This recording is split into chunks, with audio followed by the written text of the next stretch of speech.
আপনি হতাশ হবেন না। জীবন নিয়ে আর অভিযোগ থাকবে না। আপনি ভেঙে পড়বেন না। সব অভিযোগ, হতাশা দূর হয়ে যাবে। আমাদের জীবনে যত হতাশা, আমাদের জীবন নিয়ে যত অভিযোগ, আমাদের মনে যত কষ্ট, আমাদের হৃদয়ের ভেতরে যত অস্থিরতা, তার মূলে হচ্ছে এই সমস্যা যে আমরা ভুলেই গেছি আমরা পরীক্ষা দিতে আসছি। এই যে আমাদের জীবন, এই জীবনের জন্য বিপদ, আপদ, পরীক্ষা, স্ট্রাগল এটা অনিবার্য, এটা হবেই। বিপদ নাই, কষ্ট নাই, আপদ নাই, অনিশ্চয়তা নাই, স্ট্রাগল নাই, এমন কি কেউ আছে এখানে?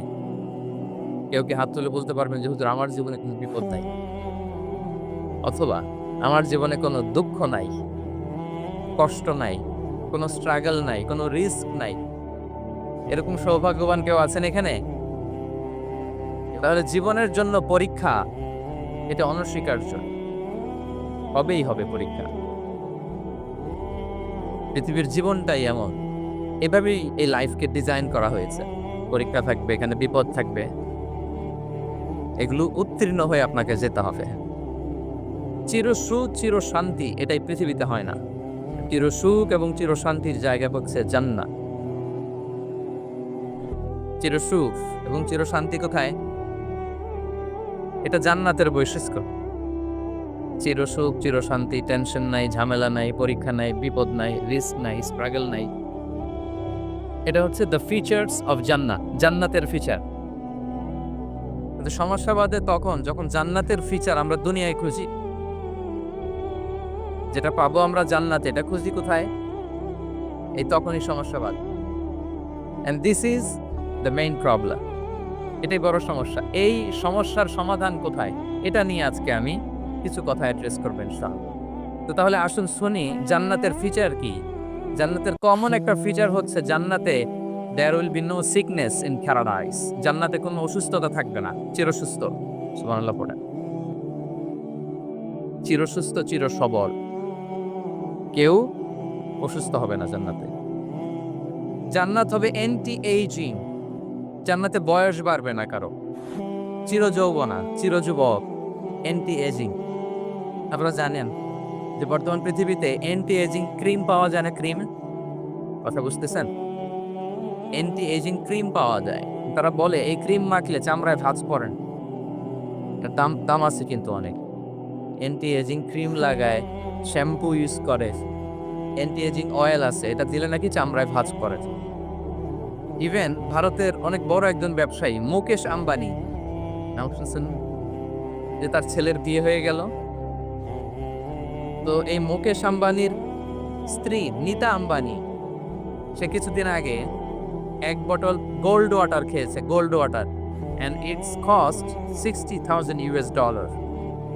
$60,000 দাম এক বোতল গোল্ড ওয়াটারে। কেন?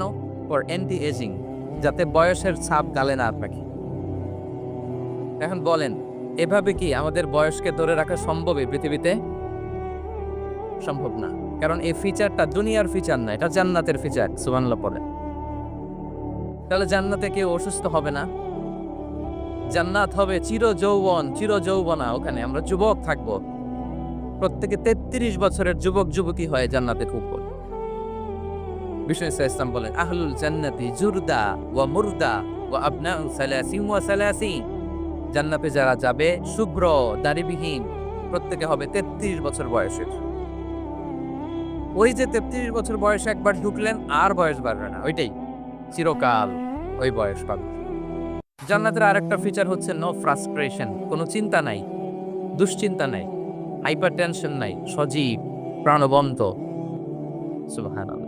জান্নাতের আরেকটা ফিচার হচ্ছে there is no expiry date in জান্নাত। এক্সপায়ারি ডেট আছে? জান্নাতে যে ঢুকবো 7 দিনের জন্য চেক ইন, নাকি? চেক ইন কয় দিনের জন্য? 7 দিন, 10 দিন পরে চেক আউট করে ফেলবে, এরকম? নো এক্সপায়ারি ডেট, আজীবন। একবার এন্ট্রি পেলে বের হওয়ার টেনশন নাই। আল্লাহু আকবার। তাহলে no expiry date, rather it's eternally, আজীবন থাকবেন, খালিদিনা ফিহা, চিরকাল থাকবেন। এবং জান্নাতের সবচেয়ে গুরুত্বপূর্ণ ফিচার হচ্ছে there will be no death in জান্নাত। জান্নাতে আপনার আর মৃত্যু হবে, মৃত্যুর বিদায় হবে, তার মানে আপনি অমর হবেন। তাহলে আপনি চির সুস্থ, চির সবল হবেন জান্নাতে, চির যুবক থাকবেন, প্রাণবন্ত থাকবেন, আপনি অমর হবেন, আপনি জান্নাতে মরবেন না। জান্নাতীরা যখন জান্নাতে যাবে ফেরেশতারা ডেকে বলবে, ইয়া আহলাল জান্নাতে ইন্না লাকুম আন তাসিফু ফালা তাসকামু আবাদা। জান্নাতীরা চিরকাল সুস্থ থাকবা, অসুস্থ হবা। ইন্না লাকুম আন তাশিব্বু ফালা তাহরামু আবাদা। তোমরা শাবাব থাকবা, বুড়া হবা না। ওয়া ইন্না লাকুম আন তাহিয়াউ ফালা তামুতু আবাদা। চিরকাল বেঁচে থাকবা, মরবা না। এবং সেদিন জান্নাতে মৃত্যু দেয়া হবে, মৃত্যু দেয়া হবে। ইউতাল মাউতু বিকাবশিন আমলাহ। একটা ছাগলের আকৃতিতে মৃত্যুকে আনা হবে। ফায়ুযবাকুল মাউত, মৃত্যুকে জবাই দেয়া হবে। এবার জান্নাতীরা তাকিয়ে থাকবে, ফেরেশতারা বলবে, ইয়া আহলাল জান্নাতি খুলুদুন ফালা মাউত। এ জান্নাতীরা চিরকাল এই জান্নাতে থাকবে। তাহলে জান্নাতের ফিচার পাইছেন? এখন কোন বোকা যদি এই ফিচার দুনিয়ায় খোঁজে, পাবে না, কারণ দুনিয়ার ফিচার আলাদা। দুনিয়ার ফিচার কি? এই দুনিয়াতে বিপদ আসবে, কষ্ট আছে, দুনিয়াতে হতাশা আছে, ভয় আছে, অসুস্থতা আছে, বার্ধক্য আছে, এবং এই দুনিয়ার একটা এক্সপায়ারি ডেট আছে না? দ্য ডে ইউ ডাই, যেদিন আপনি মারা যাবেন, এটা আপনার এক্সপায়ারি ডেট। চলে যেতে হবে। এই পৃথিবীতে মৃত্যুর অস্তিত্ব আছে। সবকিছু থমকে দিয়ে, আপনাকে চমকে দিয়ে মৃত্যু চলে আসবে, ঠিক কিনা বলেন? তাহলে এগুলো হচ্ছে দুনিয়ার ফিচার। এই দুনিয়াতে বিপদ আপদ, কষ্ট, ঝুঁকি, স্ট্রাগল, পার্থক্য, অসুস্থতা, এগুলো নিয়ে আমাদেরকে টিকে থাকতে হয়। এটা দুনিয়ার ফিচার, মিলাই ফেললে হবে না। জান্নাতের ফিচার একটা, দুনিয়ার ফিচার আরেকটা। দুনিয়াতে কষ্ট থাকবে, বিপদ আপদ থাকবে। এই দুনিয়ার ফিচারটা আল্লাহ তাআলা কোরআনের একটা আয়াতে খুব চমৎকার ভাবে উল্লেখ করেছেন। সেটা দিয়েই আমি আলোচনা শুরু করেছি। আল্লাহ তাআলা ইরশাদ করছেন, ওয়ালা নাবলুওয়ান্নাকুম বিশাইইম মিনাল খাউফি ওয়াল জু'i ওয়া নাকসিম মিনাল আমওয়ালি ওয়াল আনফুসি ওয়াস সামারাত ওয়া বাশশিরিস সাবিরিন। আল্লাহ তাআলা বলছেন, অবশ্যই আমি তোমাদেরকে পরীক্ষা করব, ভয় দিয়ে, ক্ষুধা দিয়ে, সম্পদের ঘাটতি দিয়ে, আতঙ্ক দিয়ে, প্রাণনাশ দিয়ে, ফল ফসলের হানি দিয়ে পরীক্ষা করবে। কিন্তু পরীক্ষায় যারা উত্তীর্ণ হবে, যারা সবর ইখতিয়ার করবে, অবশ্যই সাবিরিন, ধৈর্যশীলদের জন্যই হচ্ছে সুসংবাদ। আলহামদুলিল্লাহ পড়ে। তাহলে সম্মানিত সুধী, আমরা বুঝতে পারলাম এই পৃথিবীর ফিচার হচ্ছে এখানে বিপদ থাকবে, বিপদ ছাড়া কেউ থাকবে না। স্ট্রাগল থাকবে, কষ্ট থাকবে, ঝুঁকি থাকবে, রিস্ক থাকবে, এবং নানা ধরনের বিপদ আপদ দিয়ে আল্লাহ তাআলা আমাদেরকে পরীক্ষা করবেন। এটা মাস্ট, এটা আমাদের মাইন্ডসেটে নিয়ে নিতে হবে। মাইন্ডসেটে এটা ক্লিয়ার থাকতে হবে। চির সুখ, চির শান্তি এই দুনিয়াতে মিলবে। কোথায় মিলবে তাহলে এটা? তাহলে বিপদ আসবেই, আপদ আসবেই, পরীক্ষা থাকবেই আমাদের জীবন। তবে ইন্টারেস্টিংলি মজার বিষয় হচ্ছে, পরীক্ষাটা এক একজনের এক এক রকম। পুরো পৃথিবীটা একটা পরীক্ষা ক্ষেত্র, কিন্তু কারো প্রশ্নপত্রের সাথে কারো প্রশ্নপত্রের কোনো মিল নাই। সুবহানাল্লাহ।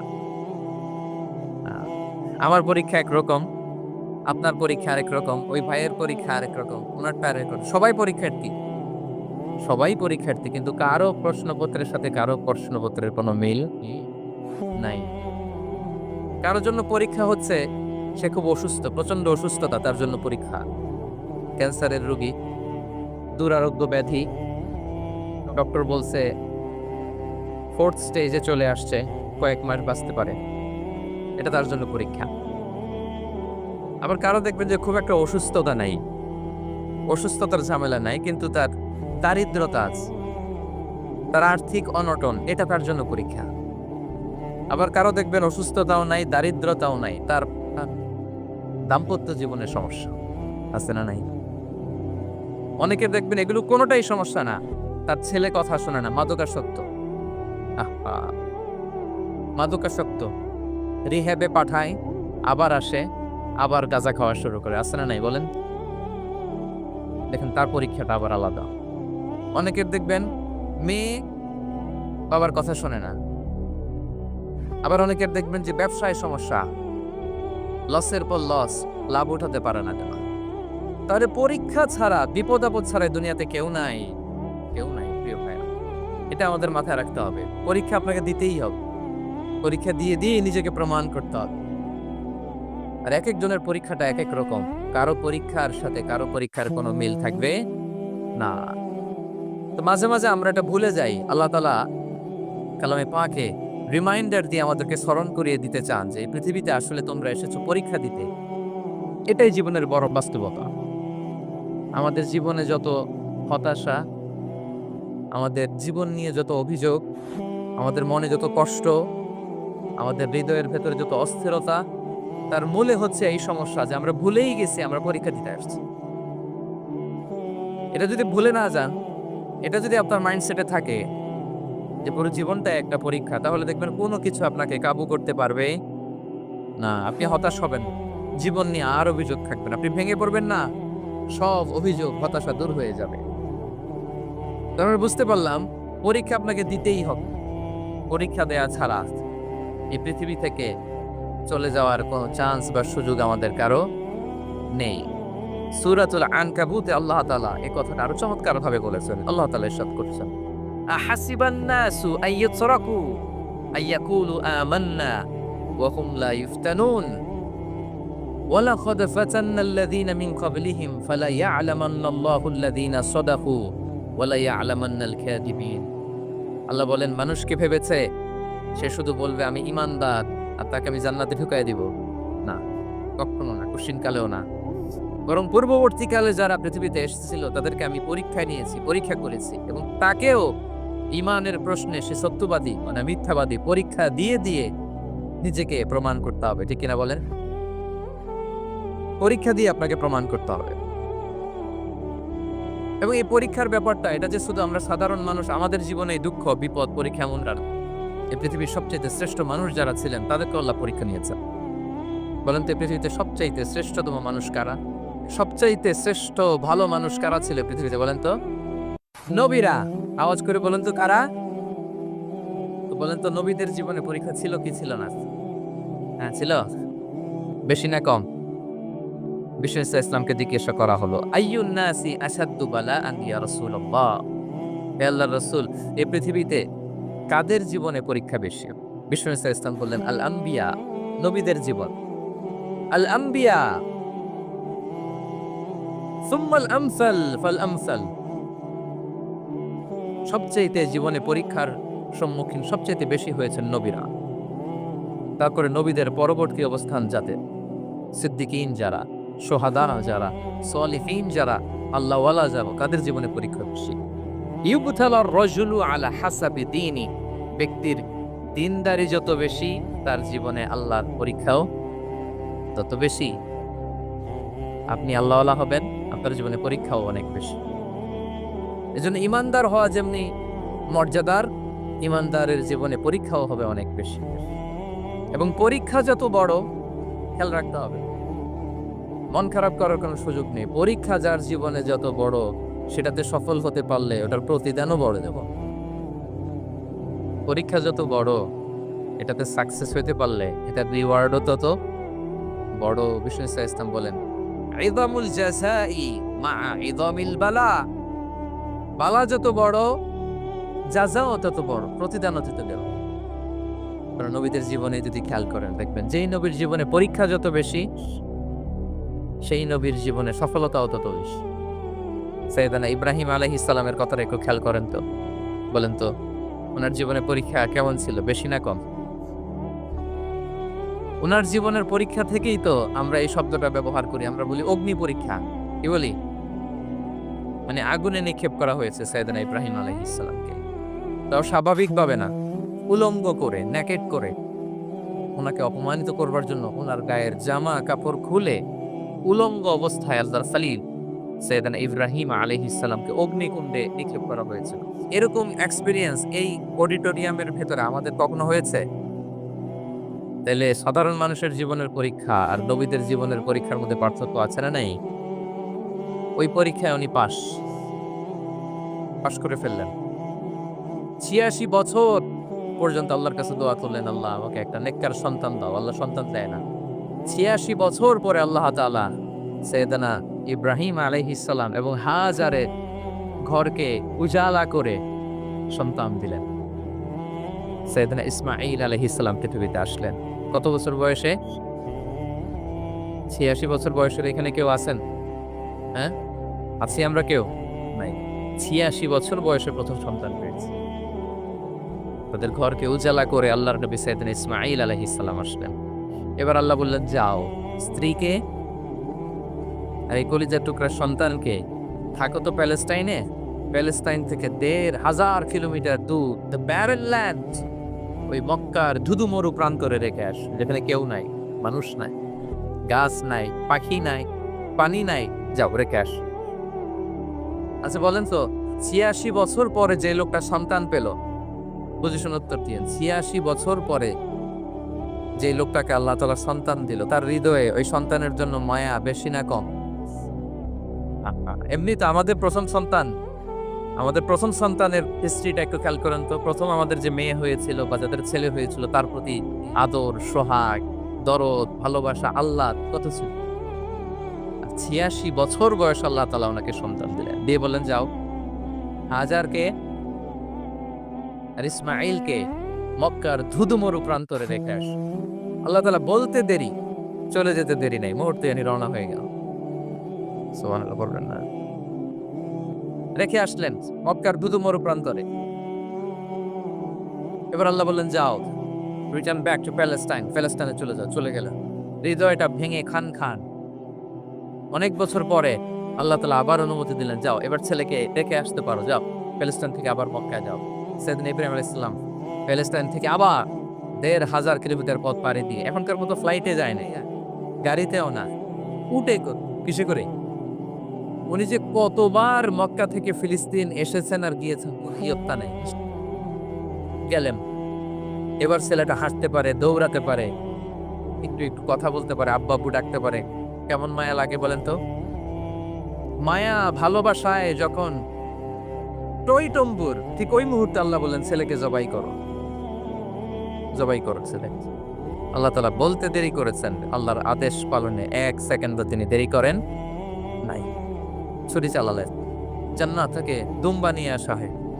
এভাবে আল্লাহর নবী ইব্রাহিম আলাইহিস সালাম ওনার জীবনের প্রতিটি ক্ষেত্রে যেখানে আল্লাহ তাআলা ওনাকে পরীক্ষা নিয়েছেন, উত্তীর্ণ হয়েছেন। এবং দেখেন ওনাকে আল্লাহ তাআলা কি উপহার দিলেন। আল্লাহ তাআলা ওনাকে খলিলুল্লাহ উপাধি দিলেন, আল্লাহর বন্ধু। সুবহানাল্লাহ বলেন।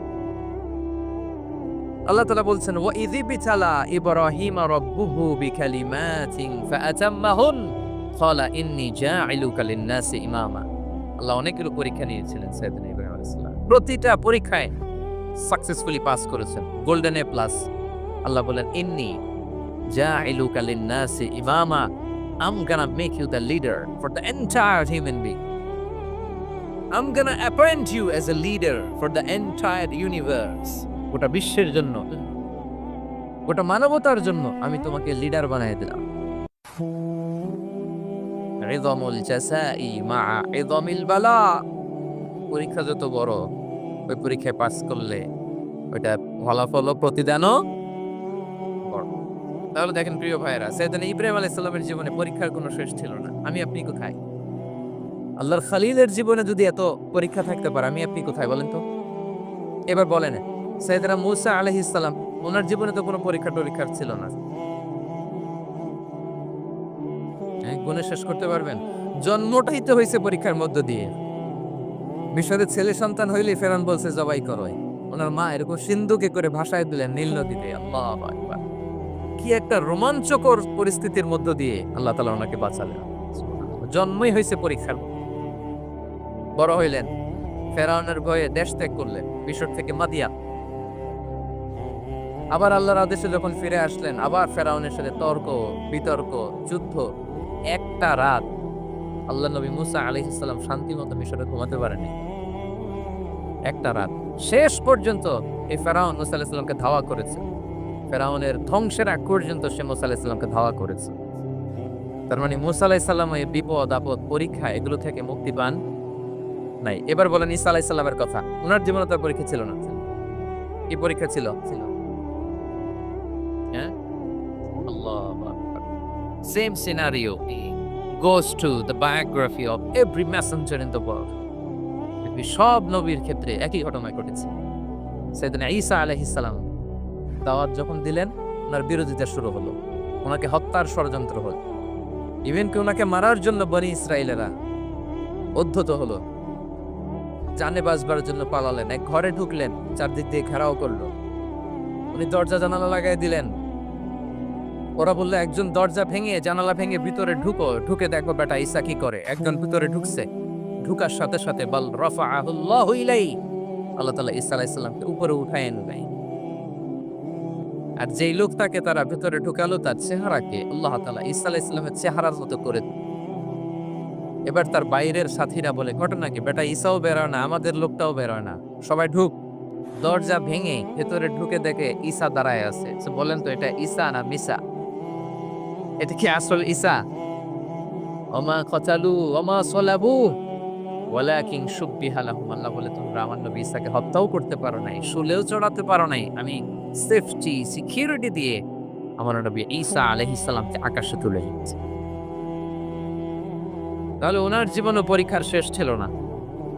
এবার যদি আমরা বিশ্বনবী সাল্লাল্লাহু আলাইহি ওয়াসাল্লামের জীবনের দিকে তাকাই, ওনার জীবনটা দেখেন তো, আমাদের প্রিয় নবী বিশ্বনবী মুহাম্মদুর রাসূলুল্লাহ সাল্লাল্লাহু আলাইহি ওয়াসাল্লাম, ওনার জীবনে কি স্ট্রাগল ছিল? স্ট্রাগল মাক্কি জীবনের কথা যদি একটু খেয়াল করেন, দেখেন তো 3 বছর শিয়াবে আবি তালেবে জেল কেটেছেন, না খেয়েছিলেন।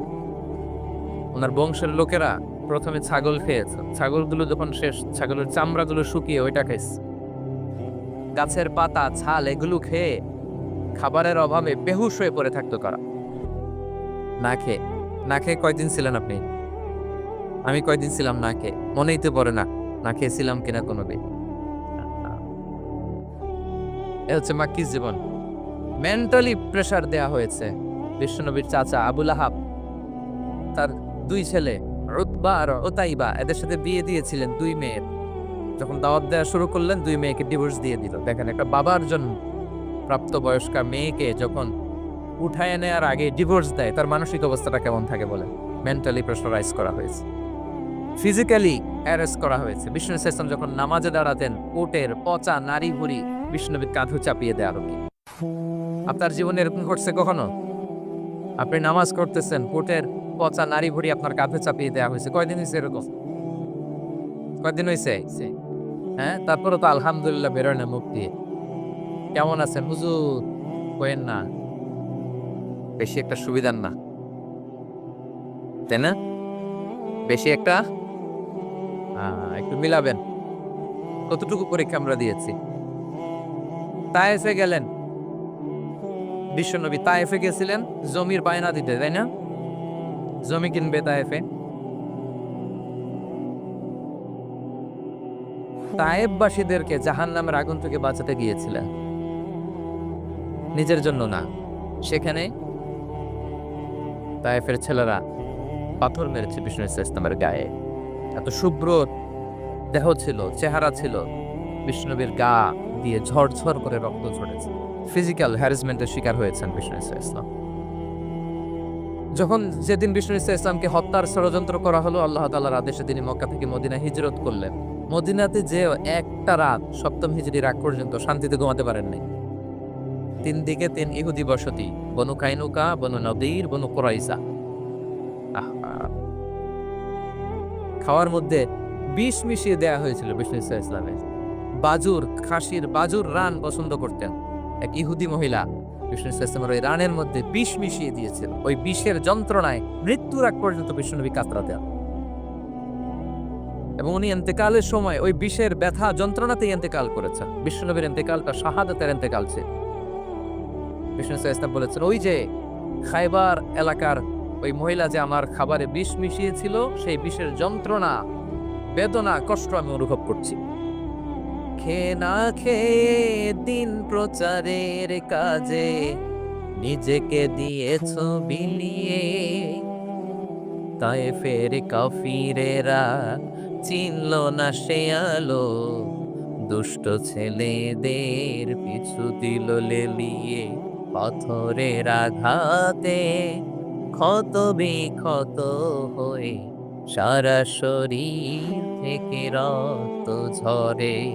হে রাসূল তোমাকে ভুলি আমি কেমন করে, হে রাসূল তোমাকে ভুলি আমি কেমন করে। হাজার ব্যথা বেদনার পরে ফিরে আসনি তুমি আপন ঘরে, দিনের আলো তুমি ছড়িয়ে দিতে চলে গেলে মদিনায় মক্কা ছেড়ে, হে রাসূল তোমাকে ভুলি আমি কেমন করে, হে রাসূল তোমাকে ভুলি আমি কেমন করে। ঠিক কিনা বলেন? একতারা শান্তির ঘুম তিনি দিতে পারেন নাই। প্রিয় ভাইয়েরা, তাহলে আমরা কি বুঝলাম? বিশ্বনবীর জীবনও পরীক্ষা ছিল কি ছিল না? আমাদের উপায় আছে? আমরা বাঁচতে পারবো এই বিপদ আপদ পরীক্ষা ঝঞ্ঝাল থেকে? বাঁচতে চাইলেও বাঁচতে পারবো? পারবো। ইমাম মালিক আলাইহি রাহমা নাম শুনেছেন? ইমাম মালিক, ওনার জ্ঞান থেকে লাখো লাখো মানুষ উপকৃত হয়েছে, কোটি কোটি মানুষ উপকৃত হয়েছে। মদিনার রাস্তায় রশি দিয়ে ওনাকে টেনে হিচড়ে এক এলাকা থেকে আরেক এলাকায় নিত জালেম বাদশারা। ইমাম মালিক আলাইহি রাহমা। ইমাম আহমদ ইবনে হাম্বল, ওনাকে বেত্রাঘাত করা হতো, চাবুক দিয়ে পেটানো হতো। আমাদের মাযহাবের ইমাম আল ইমাম আল আযম আবু হানিফা আলাইহি রাহমা, ওনাকে কারাবন্দী করা হয়েছে। তার মানে দেখেন, যত বড় বড় স্কলার, যত বড় বড় মাশায়েখ, এমনকি আম্বিয়া আলাইহিমুস সালাম, ওনারাও পরীক্ষা বিপদ আপদ থেকে রেহাই পান। পাইছে? তাহলে আপনি আর আমি পাবো? বলেন তো। তাহলে এটা আমাদের ব্রেইনে গেঁথে নিতে হবে যে জীবন মানেই এখানে বিপদ থাকবে, পরীক্ষা থাকবে, স্ট্রাগল করে করে আমাকে আগাতে হবে। কেউ আমার জন্য রেড কার্পেট বিছিয়ে রাখবে না। এই জীবনটা বড় জটিল। This is life, how it's design. এভাবেই পৃথিবীকে ডিজাইন করা হয়েছে। এখানে বিপদ আছে, কষ্ট আছে। এই পরীক্ষা দিয়ে দিয়ে আপনাকে উত্তীর্ণ হতে হবে। বুঝতে পেরেছেন প্রিয় ভাই? নাও দ্য কোশ্চেন আরাইজ, এখন প্রশ্ন হচ্ছে, কেন আল্লাহ এই পরীক্ষা নেন? কেন? আল্লাহ তাআলা সূরা মুলকে বলেছেন এই পৃথিবী সাজানোর, এই জীবন মৃত্যুর এই খেলা, এর উদ্দেশ্যটাকে আল্লাহ তাআলা স্পষ্ট করে বলেছেন, আল্লাযী খালাকাল মাউতা ওয়াল হায়াতা লিয়াবলুয়াকুম আইয়ুকুম আহসানু আমালা। জীবন মৃত্যু দিয়ে তোমাদের জীবনকে সাজানো। আমাদের এই ভিডিওটি যদি আপনার ভালো লেগে থাকে তাহলে ভিডিওতে একটি লাইক দিতে পারেন এবং আপনার প্রিয়জনদের সাথে শেয়ার করতে পারেন, এবং এইরকম আরও ভিডিও পেতে আমাদের ইউটিউব চ্যানেলটি সাবস্ক্রাইব করে পাশে থাকা বেল আইকনটি অন করে দিন।